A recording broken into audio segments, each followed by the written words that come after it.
Es que me va a echar una historia, güey.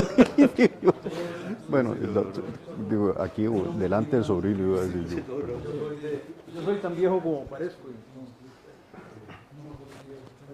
Pero bueno, ya que se nos pasa un poquito de tiempo, yo quiero decir que es un privilegio que tengamos a tan distinguidos invitados hoy. Y tengo que decir que tres de ellos, y vean que no va a ser la cuenta, tres de ellos de alguna manera me dieron trabajo. Mi primer trabajo fue en el Instituto de Investigaciones y Ciencias Económicas y el entonces director Fernando Naranjo me metió ahí. Entonces, luego mi último trabajo, o ni siquiera trabajo en el sector público, fue en la Junta Directiva del Banco Central donde Lili Lieberman me dio trabajo ahí. Era bajo este tenor de Lili Lieberman me dio trabajo. No, yo lo propuse. No sé quién me lo probó, porque yo no creo que... Una vez me encontré con la que me juramentó en un avión y me dijo, lo felicito porque usted salió de diputado. Y además ella hizo un espléndido con mi sociedad, de manera que sí pudo saber, pero no lo veía. Hablarán de don Francisco de Paula Gutiérrez, que cuando yo en la década de los 80 trabajaba en el gobierno mexicano, él me trajo al INCAE en dos años a dar clases de econometría, de manera que el único que nunca me trabajado es don Carlos Manuel Castillo, pero tiene muchas virtudes y don Carlos Manuel naturalmente es este.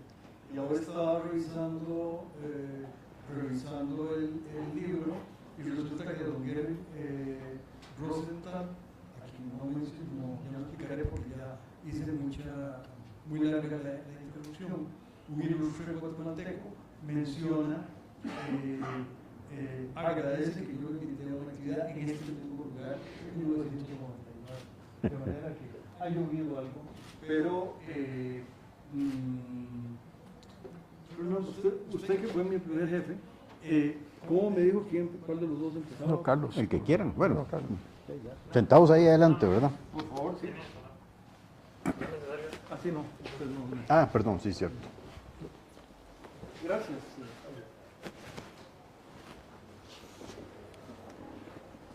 Por cierto, hoy estamos coordinando, están ustedes aquí y hay otros estudiantes de la 216, junto con la directora de la escuela. Estamos... Bueno, muy buenas tardes. Me da muchísimo gusto compartir con ustedes algunas reflexiones. Siempre me da mucho gusto regresar al alma mater donde estudié y donde fui profesor 35 o 36 años más o menos. Bastante más jovencillo, ¿verdad? Bastante más delgado y tenía pelo. Ahora veníamos recordando algunas cosas. Pero bueno, hoy es algo que hablé con don Luis Lieberman.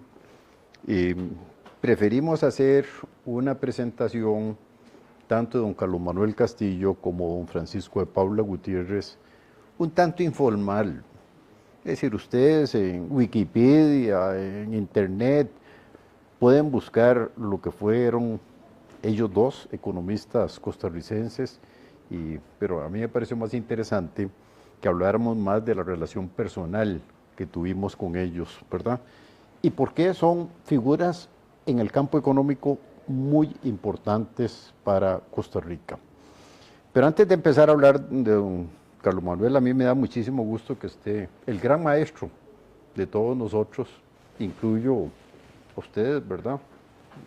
Los que tienen, bueno, no, Ernesto lo veo con mucho pelo, a Norberto menos, ¿verdad? Incluido Ernesto, Norberto, ¿verdad? Que nos están acompañando aquí. Carlos Manuel Castillo Morales nació en San José en 1928 y falleció en Curriabat, 71 años después. Realmente para los estándares de hoy en día, 71 años es una edad bastante joven. Él estudió su secundaria en el liceo, y nació aquí, muy cerquita, en Montes de Oca, y vivió sus años de juventud aquí, en la calle La Amargura, imagínense, cerca de aquí. Así es que vivió aquí en este cantón de Montes de Oca. Como les decía, hizo la secundaria en el Liceo de Costa Rica. Un detalle interesante es que mi papá fue profesor del Liceo de Costa Rica muchos años y fue profesor de don Carlos Manuel Castillo. Muy joven, Carlos Manuel se fue a estudiar a Estados Unidos, la Universidad de Tennessee, la Universidad de Wisconsin. Él sacó un doctorado académico en economía agrícola en esa universidad, que por lo menos yo recuerdo tiempos atrás que en el campo de economía agrícola era la principal universidad de los Estados Unidos. Y bueno, ahí se formó él muy bien, como académicamente muy sólido, muy consistente en sus cosas. Fue profesor universitario varios años aquí, en la Escuela de Economía de la Universidad de Costa Rica. Fue profesor también de Economía en el Tecnológico de Costa Rica. Y bueno, tal vez pocas personas lo recuerdan en ese campo académico, pero hacia el final yo quiero hacer una reflexión sobre Carlos Manuel, precisamente porque, sobre todo, él fue un maestro, ¿verdad? Y le encantaba enseñar. Y ahora vamos a comentar un poquito sobre esto. Él fue director de la Comisión Económica para América Latina de Naciones Unidas, cuya sede regional estaba, bueno, y sigue estando ahí, en la Ciudad de México. Y en ese entonces, estoy hablando mucho tiempo atrás, don Eduardo, empezó en boga un modelo que se llamó el modelo cepalino, ¿verdad? Inspirado en escritos que tiene un economista, bueno, los que peinamos canas lo recordaremos muy bien, Raúl Prebisch, un economista muy famoso argentino, que dijo que la única forma como estos países pequeños dejaran de producir materias primas y se convirtieran en países que producían productos con un valor agregado más alto, era si se desarrollaban protegiendo, ¿verdad?, para forzar un crecimiento de los sectores principalmente industriales. Eso nos suena muy raro hoy en día, pero en los años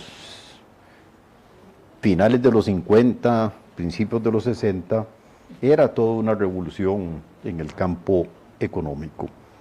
Y a Carlos Manuel le correspondió desde la CEPAL impulsar en estos países de por aquí, Centroamérica principalmente, algunas ideas y políticas económicas que buscaran precisamente ese desarrollo hacia adentro y crear un modelo económico que en lugar de producir café, bananos, carnes, que eso es lo que producía Costa Rica, un poco de azúcar, y lo exportábamos, bueno, café desde el siglo XIX, como ustedes sabrán, empezamos a crear un sector industrial muy liviano en aquel entonces, ¿verdad?, porque era sustitución de importaciones que el país hacía.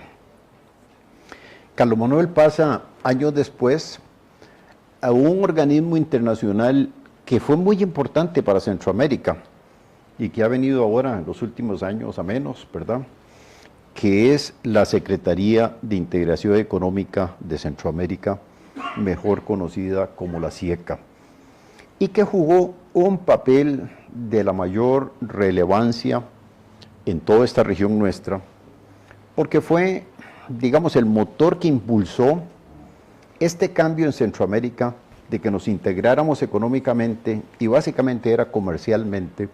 En ese entonces los 5 países originarios de este modelo económico y nos desarrolláramos hacia adentro creando industrias relativamente livianas, porque no eran industrias, nada que ver con, digamos, lo que tenemos hoy en día en materia tecnológica en las zonas francas. Y bueno, pero sí, aquí se instalaron muchas industrias de ese tipo en los años 60 principalmente. Bueno, iba a contar la primera anécdota, porque voy a contar varias. A mí no se me olvida, aquí abajo, todavía existe el auditorio, Juan Rafael, grande de abajo. Está cerrado, pero existe. A mí no se me Los va bomberos lo cerraron. a mí no se me va a olvidar porque yo era estudiante de esta escuela y había, don Eduardo sí lo sabe muy bien, un debate enorme en el país si Costa Rica debería formar parte del mercado común centroamericano o si debería quedar fuera del mercado común centroamericano. Y muy joven, yo he estado en segundo o tercer año, Eduardo, en ese entonces. Y me acuerdo una mesa redonda, pucha, que estuvo fuerte, ¿va? Por un lado, dos economistas muy queridos, don Alberto Di Mari y don Álvaro Hernández Piedra, y por otro lado, el maestro Eduardo Lizano y don Genaro Valverde, que era profesor de la Escuela de Economía. Por cierto, en ese entonces, y usted me corrige, don Eduardo, porque ahí sí estoy hablando pura memoria, ¿va? Usted había estado jugando un papel muy activo con don Raúl Gess, que fue otro economista muy prominente en Costa Rica, y se creó aquí un instituto de investigaciones económicas que fue el primer instituto de investigación económica de Costa Rica, y yo creo que de Centroamérica también, no recuerdo que hubiera algo ni parecido. Bueno, y fue esa discusión, que era una discusión pública porque había una oposición muy cerrada de muchas personas, muchos empresarios que decían, Costa Rica no va a poder subsistir a la competencia de los empresarios guatemaltecos o los empresarios salvadoreños, ¿verdad? Y nosotros tenemos una industria mucho más modesta que estos países.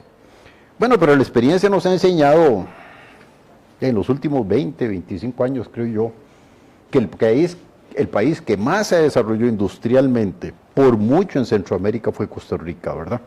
Para no hablar ahora de este nuevo modelo, básicamente en zonas francas. Y seguimos teniendo, dentro del mercado común centroamericano, superávit con todos los países, con superávit comerciales con todos los países que integran el mercado común de la región. Es entonces, Carlos Manuel jugó un papel muy importante impulsando este modelo de crear un mercado común integrado en Centroamérica desde la CIECA. Ahí estamos hablando de los años 60, básicamente. Carlos Manuel regresa después de haber estudiado en Estados Unidos, de haber sido director de la CEPAL en México, de haber sido secretario general en la CIECA, a Costa Rica en el gobierno de don Pepe Figueres en el año 71 como ministro de Economía, que en ese entonces era el responsable de impulsar este modelo nuevo, básicamente de desarrollo industrial. Y ahí, un día, yo trabajaba en el Instituto de Investigaciones Económicas. Yo creo que usted todavía no, yo no le había puesto trabajo, usted no había nacido, Juan.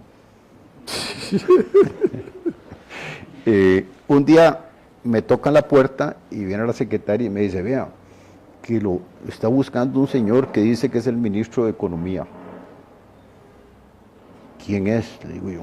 Un señor Castillo. Oye, dígale que pase, ¿no? Bueno, efectivamente, ahí lo conocí. Y me dice, mire, Fernando, es que andaba por aquí.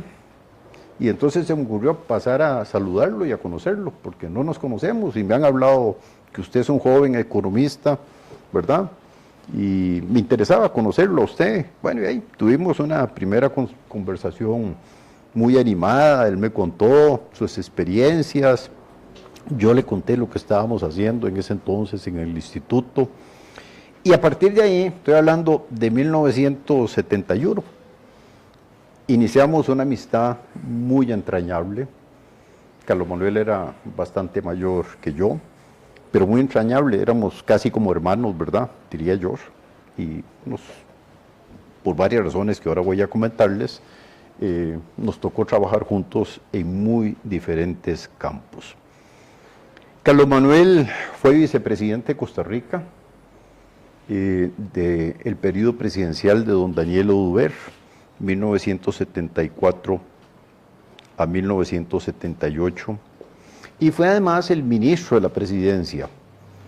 Y cuando el presidente Oduber gana las elecciones y nombra a Carlos Manuel, siendo su vicepresidente, ministro de la presidencia, Carlos Manuel me busca a quien ya había conocido anteriormente, como ya les comenté, unos pocos años antes, para decirme: mire, Fernando, el presidente Oduber quiere formar un equipo económico, y no solo de economistas, sino ingenieros agrónomos, alguien que sepa en el campo social, en el campo monetario, un grupo de gente muy preparada que le ayuda a él a implementar las ideas que él quiere desarrollar en Costa Rica.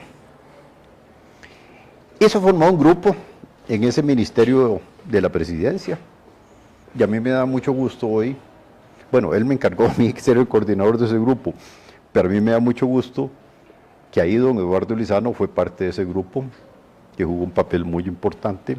Curiosamente, sí, curiosamente, vean, con todo lo que Eduardo ha sido para Costa Rica en el campo económico, no nos ayuda en el campo económico, para que ustedes vean la diversidad que tiene don Eduardo Lizano. Nos ayuda en el campo social, ¿verdad? Y estaba más preocupado en los temas sociales que en los temas económicos. Don Luis Lieberman se incorporó en algún momento a ese grupo. Don Francisco de Paula Gutiérrez también se incorporó a ese grupo, y algunos otros economistas ahí. Y jugamos un papel bien interesante, consolidando mucho el pensamiento económico principalmente y la ejecución que el presidente Oduber quería hacer. Jocosamente a ese grupo le decían el hospital, que me estaba recordando don Eduardo, porque solo habían doctores, Dolores y catres. Catres, ya ustedes no saben lo que es un catre. Un catre es una cama que existía antes de resortes, ¿verdad?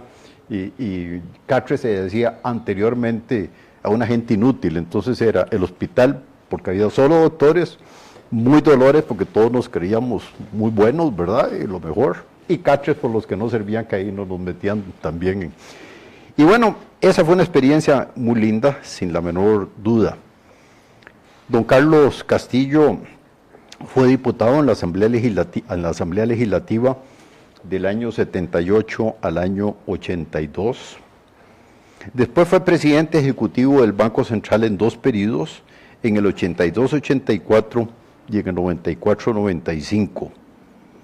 Y ahí cambió la bandera económica por la bandera política y fue candidato a la presidencia de la República del país y perdió las elecciones en 1990.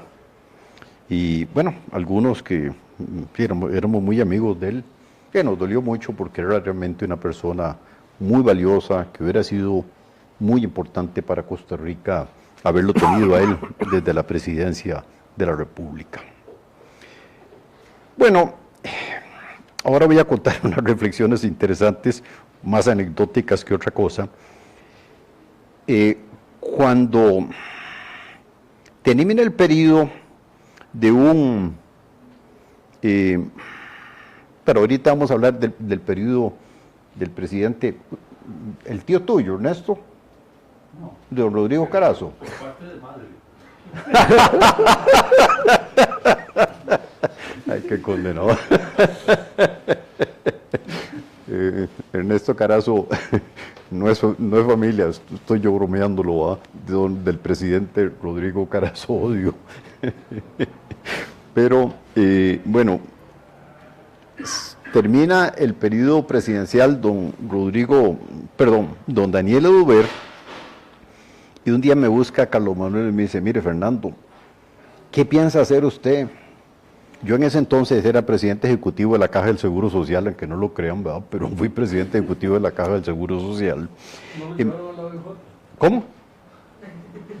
¿Qué no te- Vea, y me dice, Fernando, ¿qué pensás hacer ahora que termine el periodo en que estábamos trabajando? Yo como presidente ejecutivo de la Caja en ese entonces, en el gobierno de Uber, le digo, mira, yo tengo una idea, Carlos Manuel, y es que formemos una empresa que haga pronósticos económicos para el sector empresarial en Costa Rica. Me dice, mira, me parece muy buena idea, Fernando. Y después gastamos muchas noches pensando cómo íbamos a hacer esto. Y don Eduardo Lizano se incorpora. Y fuimos los tres, los fundadores originales de esta firma que se llama Consejeros Económicos y Financieros, mejor conocida como CEFSA, donde también don Luis se incorporó posteriormente, Francisco de Paula se incorpora posteriormente y otros economistas se incorporaron después. Para terminar de la vida académica, política de Carlos Manuel Castillo, él fue consultor de Naciones Unidas en el proceso de reconstrucción de Nicaragua posterior al primer gobierno sandinista. El país había quedado muy mal económicamente. Don Eduardo Lizano también nos acompañó, yo lo acompañé también a él en ese entonces, ahí en los años 90-92.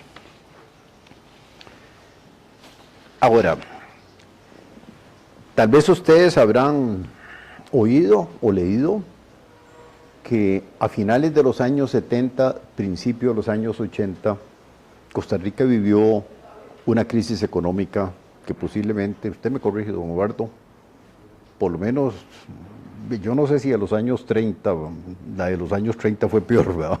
Pero digamos, para no exagerar, en los últimos 80 años ha sido la peor crisis económica que tuvo nuestro país, ¿verdad?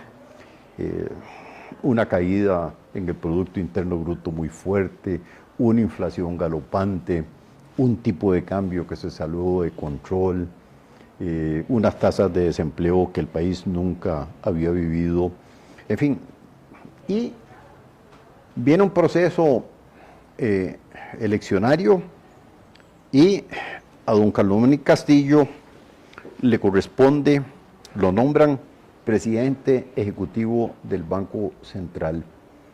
Y voy a dar unas cifras aquí que don Denis Meléndez me regañaría porque va a decir, Fernando, estás comparando joncotes con chayotes, ¿verdad? Pero lo estoy haciendo para destacar un poco lo que vivimos en ese entonces, ¿verdad? En ese periodo y la contribución que hizo Carlos Manuel. O sea, no son coherentes las cifras, es decir, en el mismo periodo. Pero vean algunas de las cifras. En 1982, el Producto Interno Bruto cayó 7.3%. En 1984, ya cuando Carlos Manuel estaba en el Banco Central, el Producto Interno Bruto creció 8%, es decir, de una menos 7 a un más 8. El déficit fiscal, que había llegado a ser 9% en el año 80, se estabiliza y teníamos un déficit fiscal en el año 85 muy razonable del 1.6%. La inflación que llegó en el año 82 a ser 90%, ¿verdad? En el 84 fue 12%. La devaluación, que fue terrible para este país en el 81, fue de 152%, y en el 83, muchísimo más razonable, 7.8%. Y el desempleo, que llegó en el año 82 a ser 9.4, que era muy alto, porque nosotros teníamos una tasa de desempleo alrededor del 4,5%, llegó a ser del 6.2% finalmente. Una anécdota, otra anécdota muy simpática que estábamos ahora recordando, es que yo era el decano de Ciencias Económicas y el presidente de la República era don Rodrigo Carazo. Y bueno, estábamos en esa crisis terrible, ¿verdad? Caída del desempleo, el tipo de cambio descontrolado, en una situación muy complicada. Y entonces yo convoqué, no todos los profesores, pero un grupo importante de profesores, economistas, que tuviéramos una reunión ahí en la decanatura Un sábado. para hablar qué hacíamos, ¿verdad? ¿Qué podíamos hacer nosotros? Bueno, y estábamos ahí a las 7, 8 de la noche, en la reunión, cuando suena la puerta. Y qué raro, ¿quién será? Porque ya estamos todos los que habíamos invitado. Me levanto, no, creo que Víctor Hugo Céspedes se levantó a abrir la puerta y no estaba tocando la puerta el presidente Carazo. Ya sé que están aquí confabulando contra mí, ¿verdad? Porque él era de voz muy fuerte y fuerte. No, Rodrigo, aquí, pues estamos analizando cómo está el país. No, a mí no me van a venir con ese cuento. No, ustedes quién sabe qué están confabulando y ya se ha hecho un discurso ahí. Están equivocados, ustedes no conocen la verdadera economía de este país. Bueno, porque tenía un verbo muy fuerte, ¿verdad? Y para que ustedes vean, esa era la Costa Rica de antes, ¿verdad? Ya el presidente llegó ahí, tocó la puerta y entró, ¿verdad? Para no hablar de cuando el presidente Figueres golpeó al estudiante a Sofeifa, ¿verdad? Aquí también en este edificio, ¿verdad? Bueno, déjeme terminar contándoles un poco más de esa relación personal, ¿verdad? Porque me parece, ustedes, Juan Rafael trajo ese libro, ese es el de Trejo Donaldson. Esos son los escritos de Carlos Manuel. Don Rodolfo Trejo Donaldson, que fue profesor también y profesor mío de Economía Matemática, Juan Rafael en ese entonces, hizo una recopilación de todos los escritos, discursos de Carlos Manuel, que es este libro.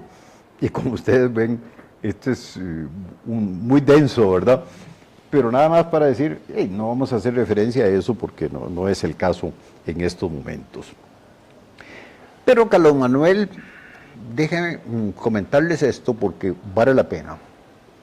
Carlos Manuel es una de las personas más brillantes y más inteligentes que yo he conocido, ¿verdad? Hay dos cuya inteligencia siempre he admirado yo. Una es Carlos Manuel y la otra, la Eduardo Lizano Fait, que está aquí con nosotros. Dos inteligencias muy diferentes, ¿verdad? La inteligencia de don Eduardo Lizano es una inteligencia más ordenada, más disciplinada. La de Carlos Manuel era más interesante en el sentido de que a Carlos Manuel, si uno le planteaba un problema, siempre había una arista diferente a lo que uno veía, ¿verdad? Tenía esa gran virtud en esa mente tan especial que tenía Carlos Manuel Castillo. Y a pesar de ser tan brillante, Carlos Manuel era una persona muy sencilla, ¿va? Sus hábitos eran corrientes. Carlos Manuel no andaba en un carro lujoso, andaba en un carro pequeño, nunca fue él ni mucho menos una persona ostentosa, ¿verdad? Y eso fue algo de que también a mí me quedó muy metido en mi persona de esa relación con él. Y fue siempre, y era, así me lo comentan mucha gente, un gran amigo, ¿verdad?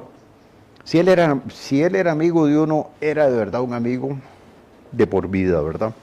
Muy sociable, simpático, agradable, y especialmente una virtud que tenía Carlos Manuel es que él llegó a ser muy conocedor de la realidad económica de este país.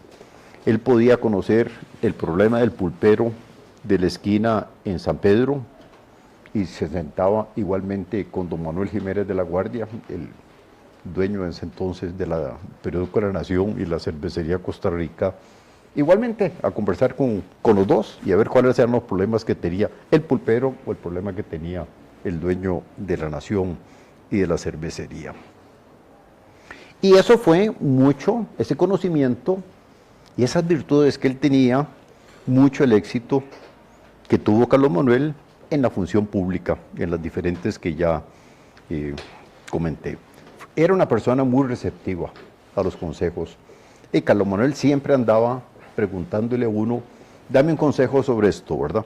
eso no necesariamente significaba que le iba a hacer caso a uno, pero le encantaba oír a otras personas diciéndole cómo veían los problemas.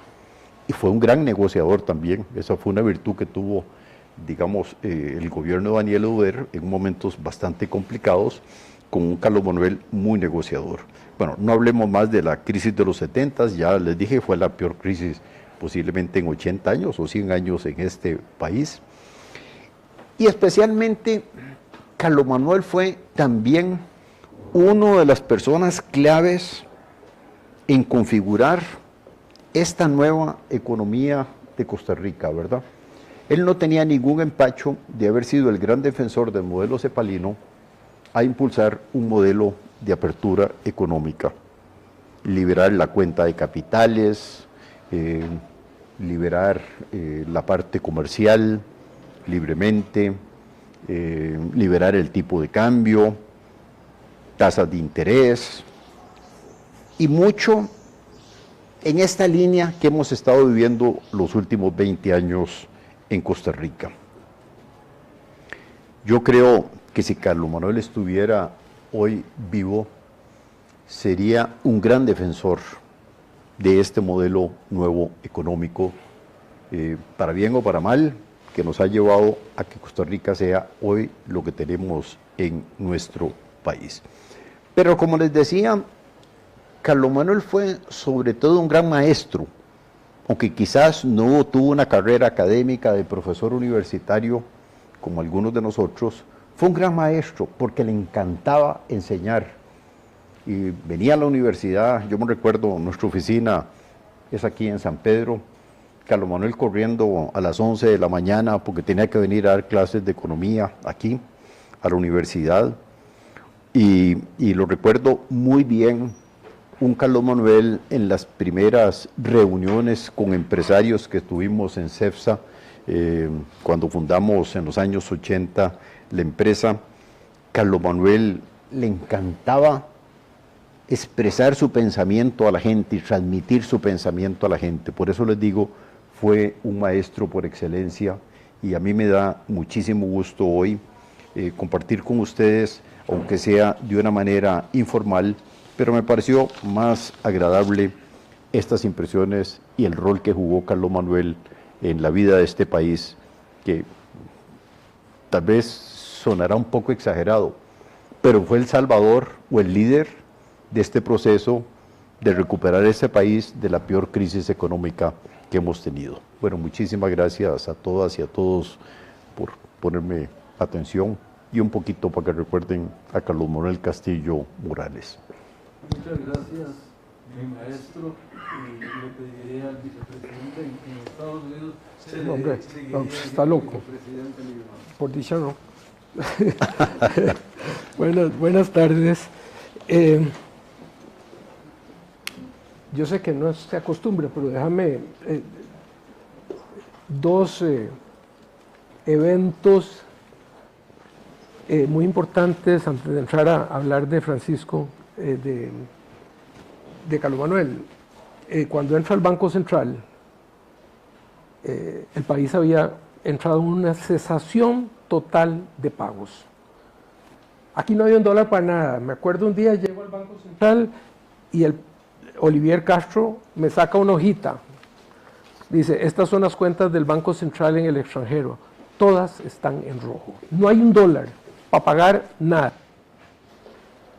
Entonces me dice que lo acompañe, me nombra asesor, yo ya estaba en otras cosas, y vamos a Miami a reunirnos por primera vez con el comité de bancos. Para entender el tamaño, y ahorita les voy a mostrar un gráfico de la torta, Costa Rica ni siquiera sabía cuánto debía. Tuvimos que contratar a la famosa Troika como país para que investigara qué demonios y a quién le debía el país. El Banco Central pedía prestado, el Ministerio de Hacienda pedía prestado, todo el mundo pedía prestado, y la razón que Hacienda no puede pedir un 5 prestado sin 2/3 partes de la Asamblea Legislativa hoy es ese desastre que hubo. Bueno, llegamos a Miami. Costa Rica inició fue el primer país en caer en el problema ese gigantesco de la deuda. Todo el mundo habla de México, no, nosotros le ganamos por 6 meses. Y está el nuevo presidente del Banco Central. Carlos Manuel tenía una experiencia diplomática como ex funcionario de la CEPAL, había estado con gobiernos, y le explica lo que se encontró. Totalmente honesto, y le dice, denos tiempo para ordenarnos y llegar a un acuerdo. Como país hay que pagar. Ni siquiera sabemos cuánto debemos. Y termina de hablar y se para, es que siempre no falta un borracho en una fiesta. Un latinoamericano, que Fernando se debe acordar y don Eduardo también, representando a Citibank, si hubiera sido un gringo hubiera sido más cortés, y empieza a espotricar contra el país de irresponsables y esto y el otro y el otro. O sea, una cosa horrible. Estaba sentado don Carlos Manuel y detrás estábamos don Olivier Castro y yo. Olivier fue gerente y luego fue presidente ejecutivo del Banco Central, y de repente veo a don Carlos Manuel recogiendo los papelillos y echándoles en un bultillo que él tenía, toda la vida anduvo con el mismo bulto. Se para y dice, señores, nos vamos. Nos paramos y nos vamos. Pidió un café en el cuarto y dice, dale tiempo. A las 2 horas tocan la puerta. El que habían elegido, y buen amigo de don Eduardo, el señor Jardín del Banco de América, a pedir excusas, disculpas por haber tratado así. Pero, o sea, la manera en que se enfrentó a esa jauría de gentes, porque no, y claro, ya cuando cayó México, cayó Argentina, cayó todo el mundo, ya se volvió un tema recurrente, pero ¿cómo se le ocurre a este país no pagar? O sea, eso era la vaina. Y a un tipo insultarlo, y ahí llegó don Carlos. La segunda, y Fernando dijo una cosa, era el conocimiento de la gente y del país. Y cuando hablemos de Francisco, en un minuto voy a mencionar eso. Estoy en una reunión con él, con la misión del Fondo Monetario, y estaban discutiendo cómo, y se le ocurre al director de la misión, Miguel Bonangelino, don Carlos Manuel, lo que ustedes deben hacer, primero que nada, es prohibir la tenencia de dólares y los certificados de depósito en dólares. Bueno, conocíamos aquella cosa que hacía don Carlos Manuel, se agarraba aquí, y dice, Miguel, usted no conoce Costa Rica. Dice, hasta los más pobres, si tienen un peso disponible, lo cambian por dólares y lo tienen debajo del colchón. Yo no puedo convertir este país en un país de delincuentes. Y con eso se acabó esa discusión, que me pareció a mí pero muy interesante, como paró al Fondo Monetario ahí en esa vez. Bueno, déjenme hablar de Francisco de Paula Gutiérrez. Para nosotros, él es Guti. Para la Escuela de Ingeniería, Guti es Jorge Gutiérrez, el hermano. Y para la Escuela de Ciencias es el otro hermano, que también le dicen Guti, ¿ah? José María, que siempre se me olvida porque con él nunca tuve relación muy cercana. O sea, en cada escuela había un Guti, ¿verdad? Pero Guti para nosotros es... Guti nace en San José en el año 49 y es de las víctimas del COVID y muere en el año 21 a los 72 años, en pleno uso de sus facultades. Estudió aquí en la UCR, creo que estudió en Colegio San Francisco, si no me equivoco. No, en La Salle. En La Salle, sí. Él fue compañero de Rafael Ángel Calderón. En La Salle. Entre otros.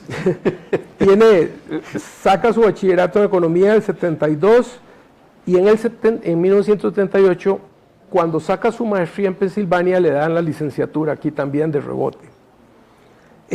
Como dije, tiene su máster y su doctorado en la Universidad de Pensilvania.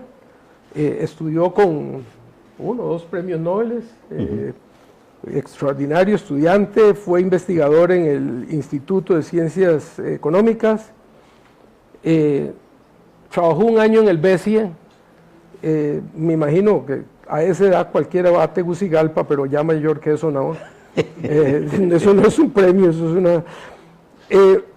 entre 1974 y 1976, Guti era parte de tiempo miembro del hospital que don Fernando nos nombró, en que él y yo éramos, creo que los más jóvenes. Ustedes eran los más jóvenes. Los más jóvenes, y era tiempo parcial en el Banco Central como asistente o asesor del presidente ejecutivo, que era don Bernal Jiménez. Y ahorita les voy a contar una historia de eso.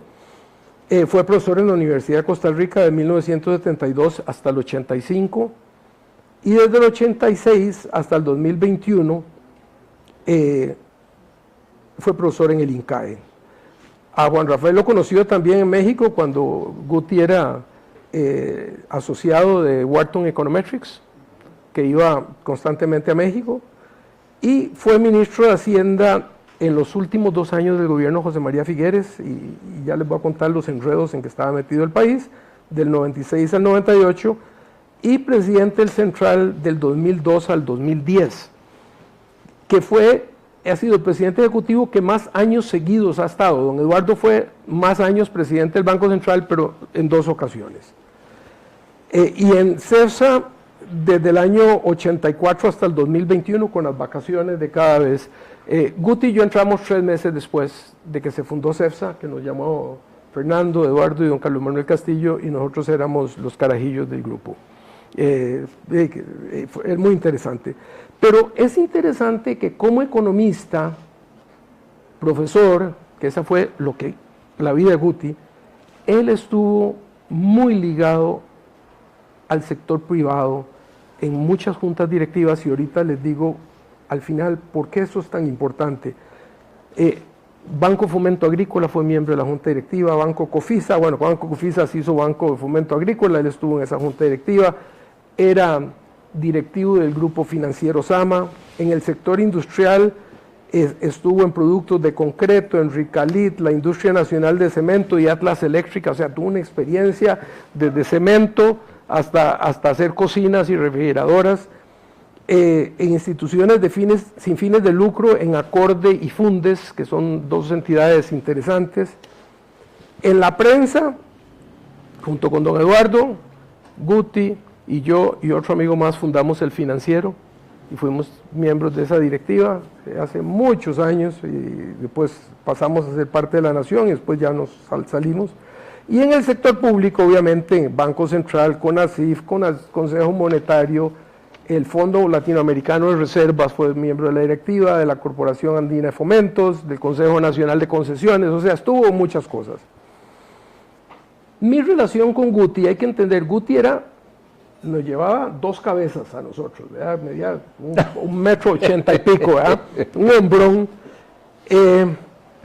Éramos los 2, lo conocí en Casa Presidencial. Yo había vuelto a Costa Rica del Banco Mundial. Yo había visto lo que le pasaba a alguna gente que se quedaba mucho tiempo en el Banco Mundial. Fiel reflejo de ese tipo de gente tenemos hoy en Casa Presidencial. Se volvían cínicos, malcriados, todos lo sabían. Bueno, entonces yo sabía que yo iba a estarme unos pocos tiempos. Regresé a trabajar en Ofiplan, que hoy es Mideplan, y de ahí Carlos Manuel me jaló para la Casa Presidencial. Lo interesante de ese grupo, y una vez yo le pregunté al presidente, ¿por qué usted hizo eso? Y me dijo, Luis, ustedes vienen de la academia, usted del Banco Mundial, el otro viene de no sé qué, de instituciones extranjeras, ustedes no saben cómo funciona el sector público. Entonces aquí van a aprender, van a tener relaciones con todo el mundo. Don Eduardo sí había estado en el IDCO, que ahora es el INDER, y se llamó el IDA, lo que tenía que ver con desarrollo agrícola había estado metido. Pero no, pues don Eduardo fundó como 5 instituciones aquí en este país. Y después anda diciendo que hay que cerrarlas. Fernando era profesor en la U. Guti, don Daniel me dice, ustedes que están aquí van a aprender y van a ser los ministros y los presidentes ejecutivos y los viceministros del futuro. Y tenía razón, yo traté de hacerlo en los 4 años que estuvimos en la Casa Presidencial con doña Laura. No había plata con que jalarse 6 o 8 personas a que pasaran, digamos, una pasantía ayudándonos. Sencillamente no conseguimos la plata. Bueno, yo me hago amigo de Guti en 1976 en Casa Presidencial, y ahí les puedo decir, él era una persona muy inteligente, muy simpático, cosa rara en un economista. Vea cómo está. Sí, siempre andaba con una sonrisa, pero se podía enojar fácilmente. 2 veces lo vi cabreado, verdaderamente. Una vez fue aquí.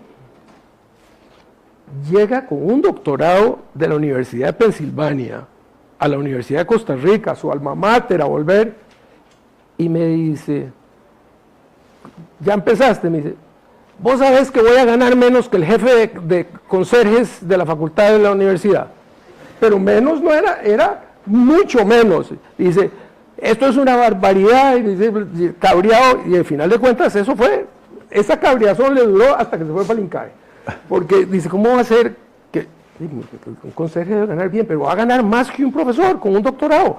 Bueno, eso era la Universidad de Costa Rica que teníamos antes, no sé ahora. Y la segunda fue, sí, igual, que sea el chofer aquí. La otra fue, había que conocer a don Bernal Jiménez, era un tipo muy inteligente, muy peculiar. Guti le pide que le haga un estudio, no sé qué, entra a la oficina del presidente del Banco Central, se siente, le empieza a explicar, suena un teléfono y don Bernal coge el teléfono y le dice a Guti, siga. Y suena el otro teléfono y estaba hablando con 3 personas al tiempo y le decía a Guti que siguiera. Qué falta de, ¿cómo se llama?, de cortesía, y yo todo lo que me maté trabajando, nunca llegó a la casa presidencial que echaba humo, ¿verdad?, del presidente del Banco Central. O sea, Guti y Fernando y don Eduardo nos lo pueden decir, fue un buen amigo. Siempre disponible, siempre con una sonrisa, siempre a la orden para lo que uno necesitara, y yo siempre que tuve que tomar alguna decisión importante, me tomaba un café con él. Nos hicimos mucho más cercanos ya en CEFSA, trabajando con don Fernando, con don Carlos Manuel y con don Eduardo, cuando empujado por la U, empujado por nosotros, por otros colegas, volvió a terminar el doctorado porque lo había dejado pendiente. Uno sabía que cuando Guti volviera a Costa Rica se esperaban cosas importantes de él. Esa era la calidad de persona que era. Veía el servicio público como una obligación. Su papá había sido el jefe cajero del Banco Central. Lo veía como una obligación y como un honor. No le importaba al partido político que lo llamara, en el tanto que estuviera de acuerdo con las cosas que él quería hacer. Fue presidente ejecutivo con don Abel Pacheco y con don Oscar Arias en la segunda administración. Fue ministro de José María Figueres. Así que para él la función pública eran, como hay muchas personas para las cuales, algunas personas que están por encima de los partidos, que están por encima, y la gente les ha tenido el respeto. Como ministro de Hacienda, ¿qué fue lo que se encontró? Y ahorita les voy a enseñar unos gráficos que... hay una crisis en el gobierno de José María, hubo muchas, pero hubo una por razones de lo que estaba pasando en el lado fiscal. Todo el gobierno entendía claramente que los seguros del magisterio no podían continuar porque iban a quebrar el país como estaban. Y para darles un ejemplo, hay muchos, pero los que más breteaban en las campañas políticas de los partidos políticos eran los maestros y los profesores, porque en el últimos 2 años o 3 años se iban de cónsul, de asesor, no sé qué, de la embajada, y entre más lejos y más ganaran mejor, porque se pensionaban con ese salario, sin haber contribuido ni diablos para eso. Entonces, eso estaba llevando, era insostenible, ¿verdad? Al día de hoy, los maestros no perdonan que se haya ordenado parcialmente eso. Había problemas con aumentos salariales. Ahí me acuerdo el día que hablamos y me dice Guti, yo no entiendo, dice, uno ofrece un 1% de aumento salarial por cada 1%, la planilla aumenta en 1.9, casi el doble. Y claro, todas esas prebendas y todas esas cosas que están, esas fórmulas que se inventaron los burócratas para multiplicar cualquier cosa. Dice, esto es insostenible. Y entonces en una negociación salarial dice, no, a mí no me importa cómo usted lo calcula, su sueldo va a aumentar 2%, échese de ahí para atrás, ¿verdad? ¿Cuál es la base y cuáles son los...? Y fue una cosa muy interesante. Pero bueno, a él hereda un convenio con el Fondo Monetario Internacional en que por alguna razón el déficit del gobierno central no podía pasar del 0.45% del PIB, poquito menos de medio por ciento. Y claro, termina el año, Guti recién entrado, y el déficit es, en vez de 0.45, es 4.5. Los periodistas se le van encima y dicen, ay Dios mío, se me corrió la coma. Todo el mundo se rió. Guti tenía esa virtud de que todo el mundo se reía y no pasó a más. La credibilidad que tenía con los periodistas era impresionante. Y le tocó una cosa que hasta el final hablábamos mucho. Todos vemos hoy el Seguro Social como es. El Seguro Social era una cosa muy chiquita. Con el hospital Calderón Guardia, después se construyó el México, y gran parte de la gente no participaba del Seguro Social. Don Pepe lo inicia, Daniel Oduber concluye la universalización de los seguros. Todos somos miembros, somos contribuyentes y podemos participar con el Seguro Social. Y en el gobierno de Daniel se toman todos los hospitales. Aquí casi hay una guerra civil, porque el Hospital San Juan de Dios y el Hospital de San Ramón no querían soltar los que lo mandaban, ¿verdad?, que fueran a la caja. Pero le toca como ministro de Hacienda a Guti, cuando se decide traspasarle los centros médicos, ¿cómo se llamaban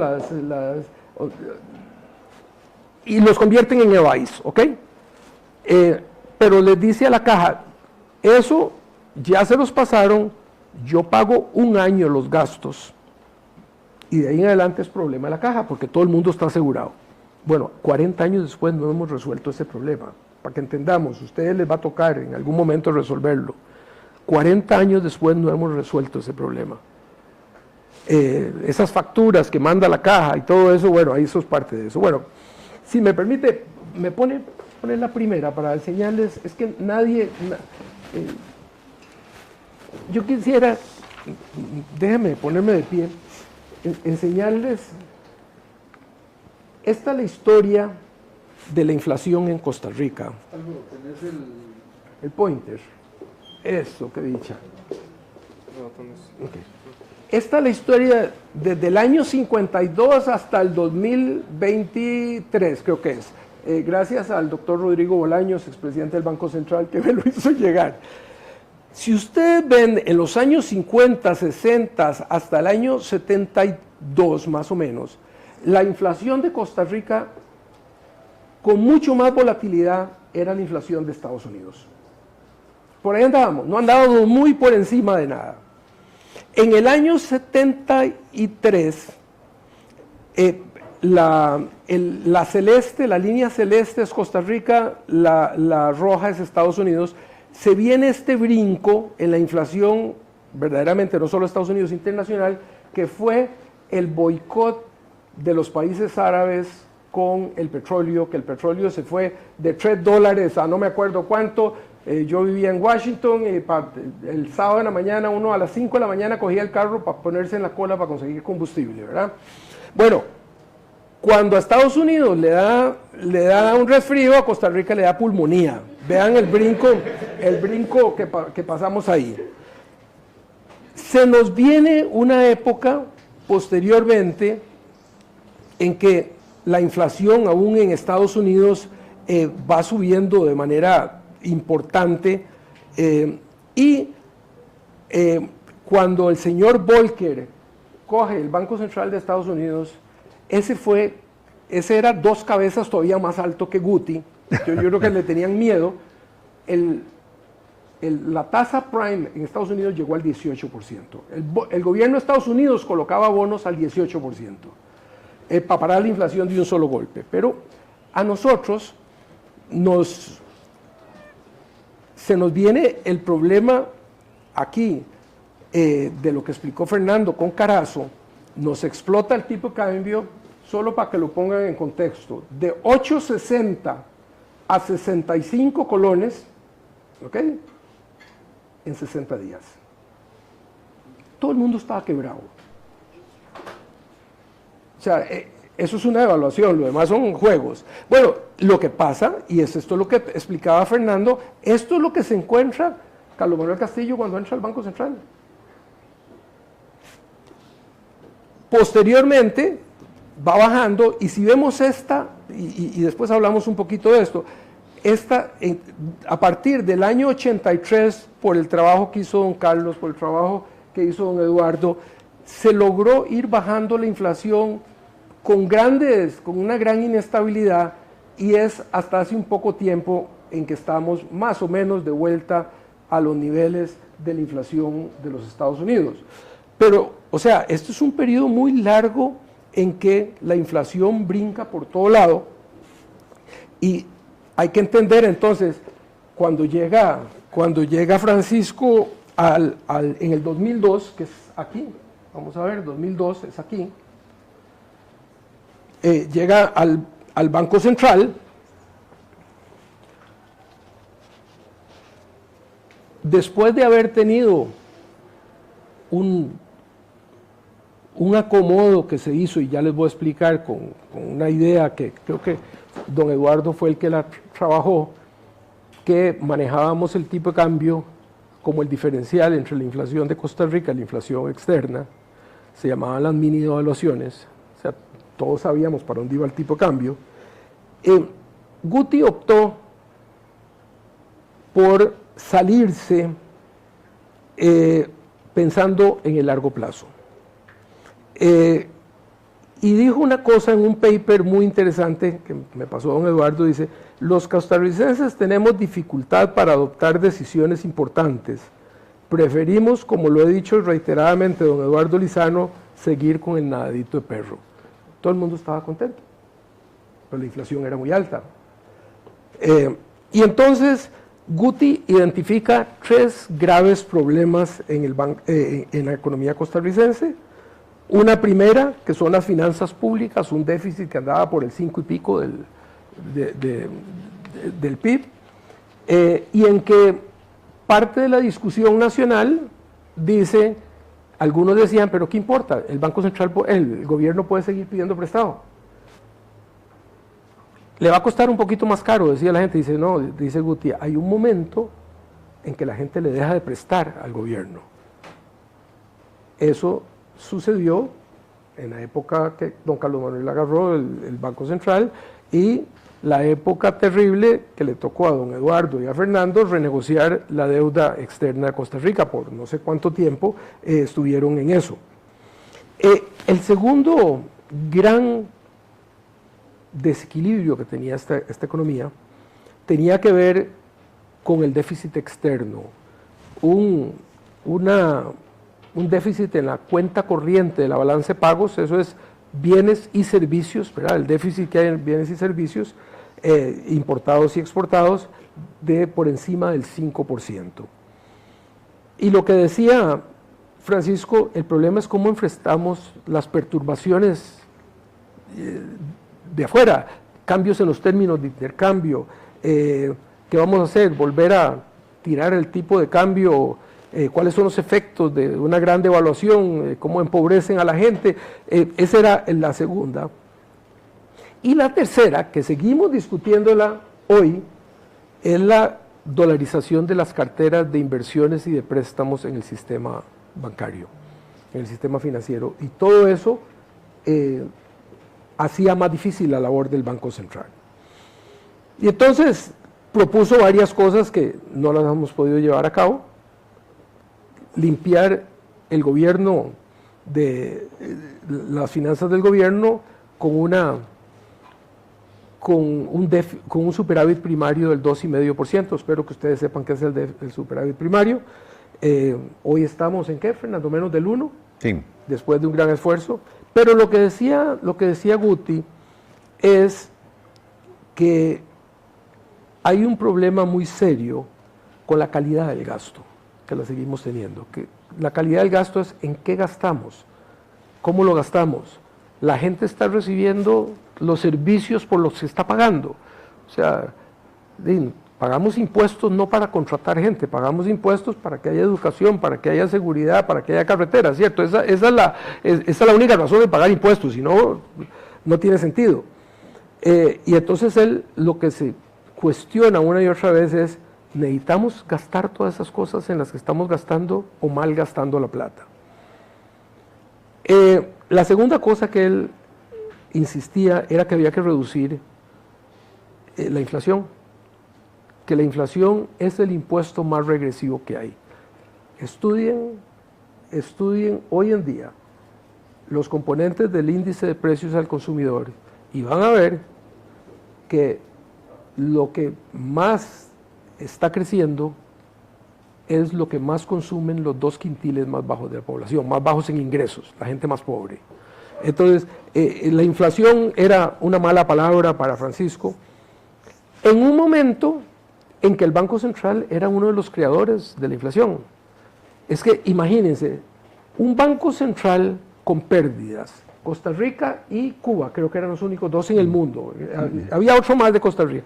Eso significa que el Banco Central estaba pagando más en intereses que lo que recibía de las inversiones de las reservas monetarias que tenía. 1,5% del PIB. Hoy en día, para ponerlo en términos de hoy en día, son casi 600,000 millones de colones al año de hoy los que el Banco Central echaba a la calle. Por sus pérdidas, no por política monetaria, por sus pérdidas. Dice, eso hay que arreglarlo. Y después, dice, el otro tema, y ahí es donde viene el cambio en el paradigma, que costó mucho hacerlo, es el efecto inercial de las mini devaluaciones. Lo que nos plantea Guti es lo siguiente: si bajamos la pauta de las devaluaciones,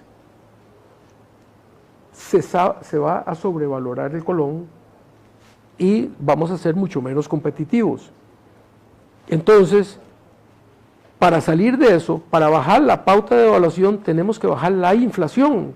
Y para bajar la inflación tenemos que arreglar el problema del Banco Central y el problema del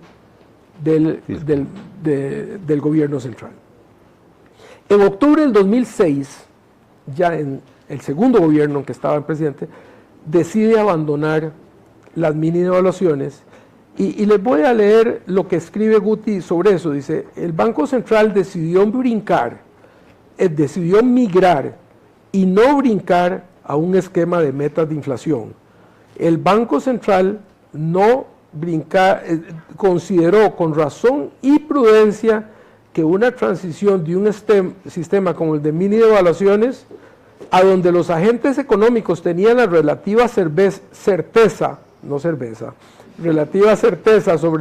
sobre la ruta futura del precio del dólar y que el riesgo cambiario era básicamente asumido por el Banco Central.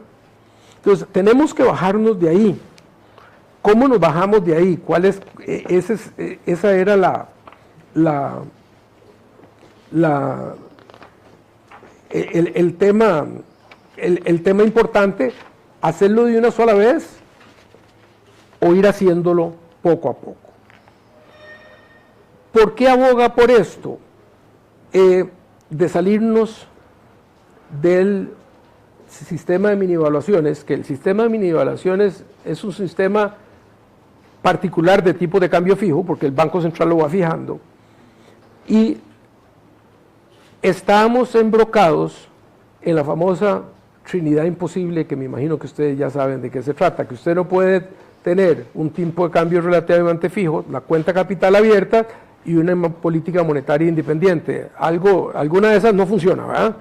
Entonces la pregunta que se hace Guti dice, ya no sabíamos si se devaluaba porque la inflación interna superaba a la externa, o si la inflación interna era superior a la externa debido a las mini devaluaciones. Ya habíamos perdido, ya no sabíamos dónde estábamos. Entonces, en ese, tal vez si me pasas a la próxima, yo quiero que veamos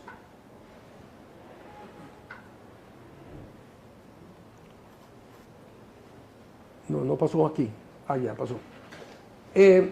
Esta es la pauta del tipo de cambio en las mini devaluaciones, ¿ok? Pasa, donde iba hacia arriba. Esta es la inflación en Costa Rica.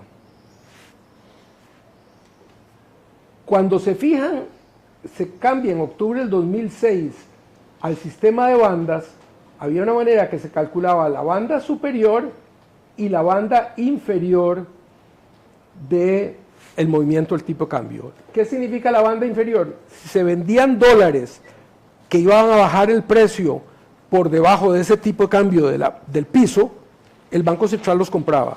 Al comprar emitía dinero. ¿Ok? Si estaba aquí por encima, compraba. Pero vean qué interesante lo que pasó. Primero, aquí tenemos que con el tiempo la inflación empieza a reducirse, que fue lo que Fernando nos habló.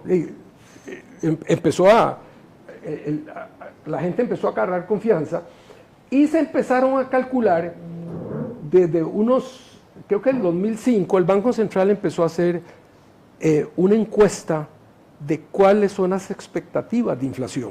O sea, qué es lo que la gente espera. Y bueno, y la muestra es la muestra que hay, no importa, uno puede discutirla, pero vean que lentamente las expectativas fueron bajando hasta este pico que tuvimos aquí en el año 22.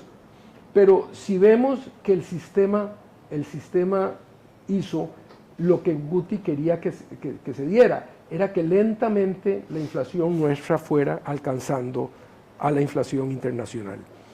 Y me parece que eso era lo que era importante para el país, que se diera eso. En el 2015, ustedes ven que el tipo de cambio en el 14, a finales del 14, se separa, estuvo muchos años en el piso, pero hay una pequeña devaluación y hay miles de razones para eso.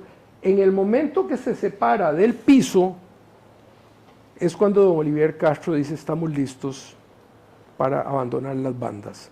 O sea, este proceso que hay aquí es el proceso de acostumbrarnos para que el Banco Central aprendiera a comprar y a vender y ver para adelante y ver para atrás. Esto es lo que Francisco logró en su tiempo. Se reduce la volatilidad y el nivel de la inflación. Como dije, tuvimos algunas escenas ahí en el año 2008 y 2009. Recuérdense que 2008 y 2009, en el 2008 estalla Lehman Brothers y hay un enredo completo en la economía mundial y obviamente eso afecta a Costa Rica y entonces ahí se fue para el techo de la banda. Afectó, y ahí el Banco Central se tuvo que mover para blindar la economía costarricense, blindar el sector financiero.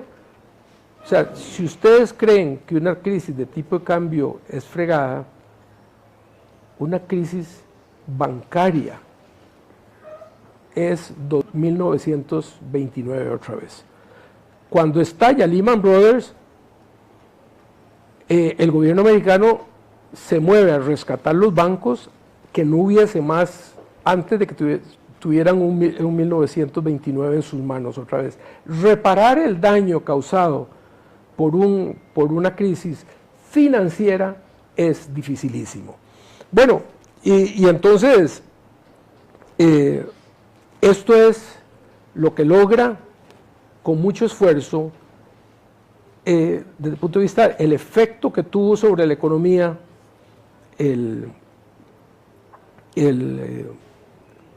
la decisión de Francisco de abandonar el sistema de las mini evaluaciones, que era el momento de dar el paso de ir moviéndonos a un régimen diferente.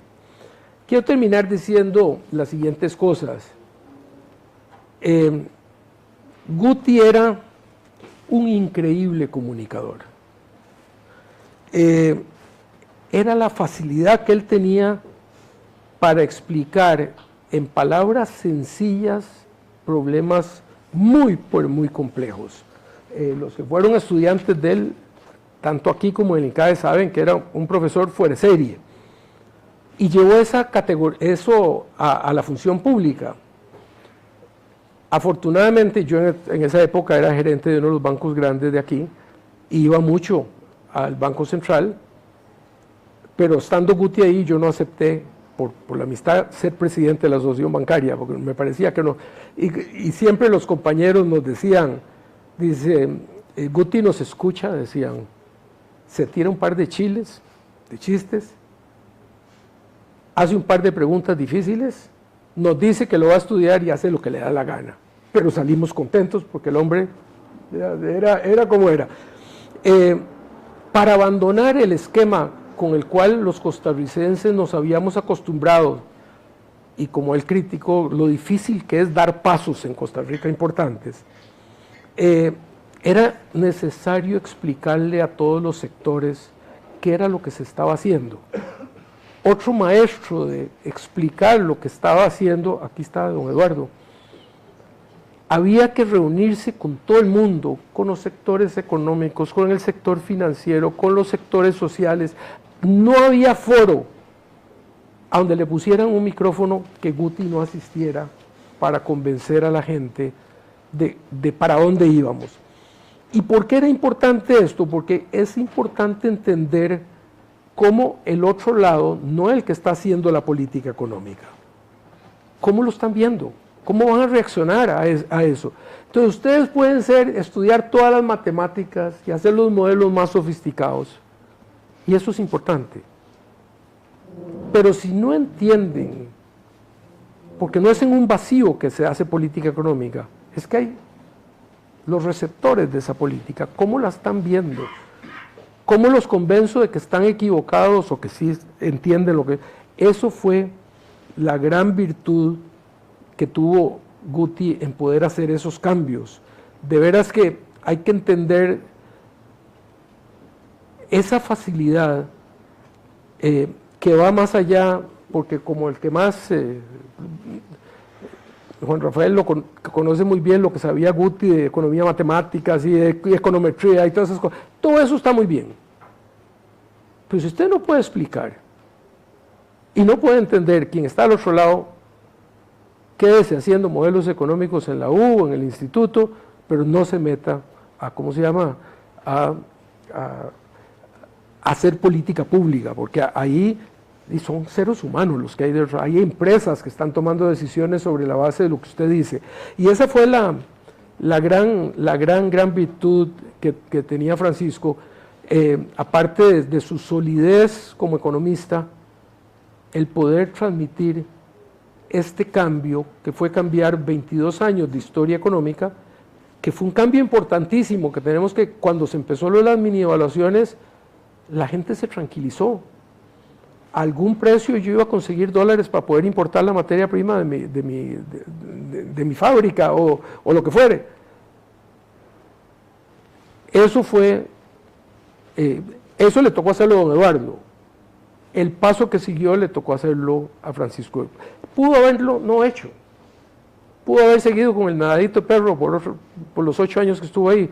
Decidió hacer el cambio y hoy tenemos un mejor país por eso. Así que para nosotros, que fuimos sus amigos, esto es importante.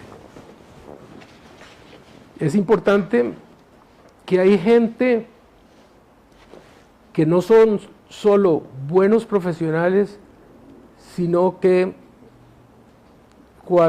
le dejan al país cosas positivas.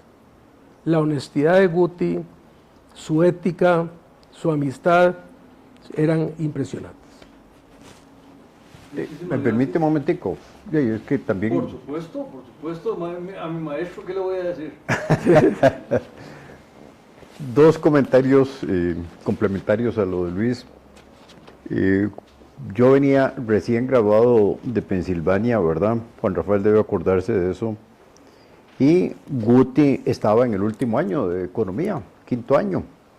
Y resultó que habían tenido un profesor visitante que les había dado macroeconomía, pero había sido un desastre. Entonces me habla el director de la Escuela de Economía y me dice: vea, Fernando, usted viene llegando, pero hágame un favor. ¿Cómo se llamaba? Modelos económicos. Hágame un favor, déles un curso de economía a esta gente que ya se va a graduar y yo sé que tienen una deficiencia muy grande en macroeconomía. Y ahí conocí a Francisco de Paula y ahí aprendí a admirarlo por todo lo que Luis ha descrito muy bien. Pero hay algo que yo no puedo dejar de contarles a ustedes, para que ustedes vean la personalidad tan especial de Guti. Yo creo que si Guti hubiera decidido qué quiere ser él, hubiera sido cantante.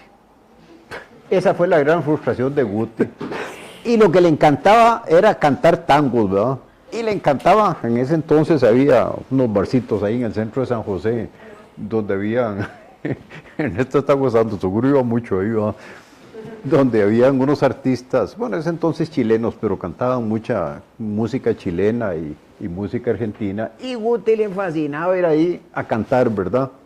Ese era el Guti humano, ¿verdad? No el de los modelos, el Guti humano. Yo creo que si yo lo vacilaba mucho, le decía: mira, Guti, es que si vos hubieras tenido la oportunidad de ser un cantante profesional de música romántica y tangos, hubiera sido eso, y no economista. Decía: no, tenés razón, pues, hey, tenía que vivir, Fernando.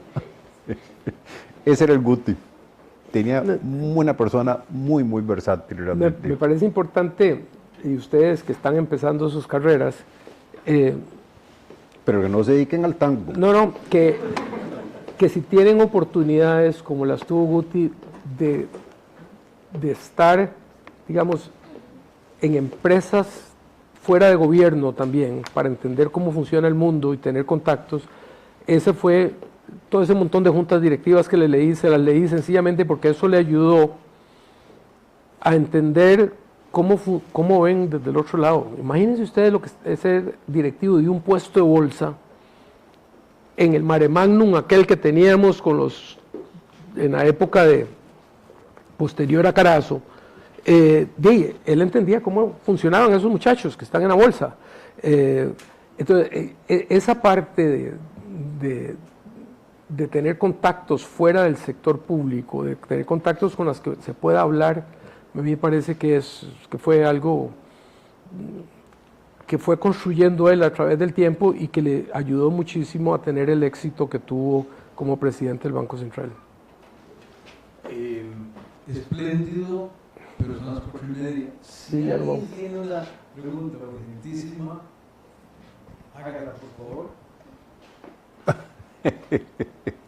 Con ese calificativo nadie. No, también por el tiempo de ustedes, los compromisos que puedan tener o no. Yo lo tuve como compañero, llegó Guti, que fumaba incansablemente, dejó de fumar, pero fumaba incansablemente cuando llegó a Filadelfia, y entonces lo fuimos a recibir un colombiano y yo a la estación del norte de Filadelfia, que era lo más peligroso de Filadelfia, y Fernando no me dejará mentir porque él fue el que me convenció de que me fuera para Filadelfia. Yo siempre le he hecho cargo de los maestros, entonces, pero espero que la fiesta de tener a estos 3 maestros de maestros aquí y poder en ellos recordar a esos 2 grandes economistas, a don Fernando, a don Francisco y a don Carlos Manuel, pues les sirva a ustedes de inspiración. Este es el país que tenemos y esos dos espléndidos economistas que fueron compañeros de estos tres caballeros en CEPSA y en muchas otras cosas. Les pido un aplauso para... Muchas gracias, muchas gracias.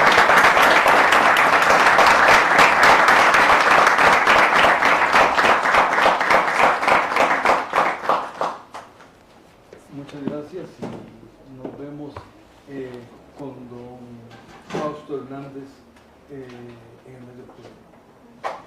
Muy bien, gracias. Gracias.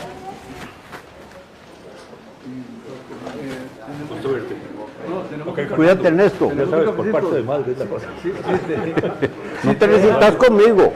No, Mira, estoy contra- no es culpa tuya.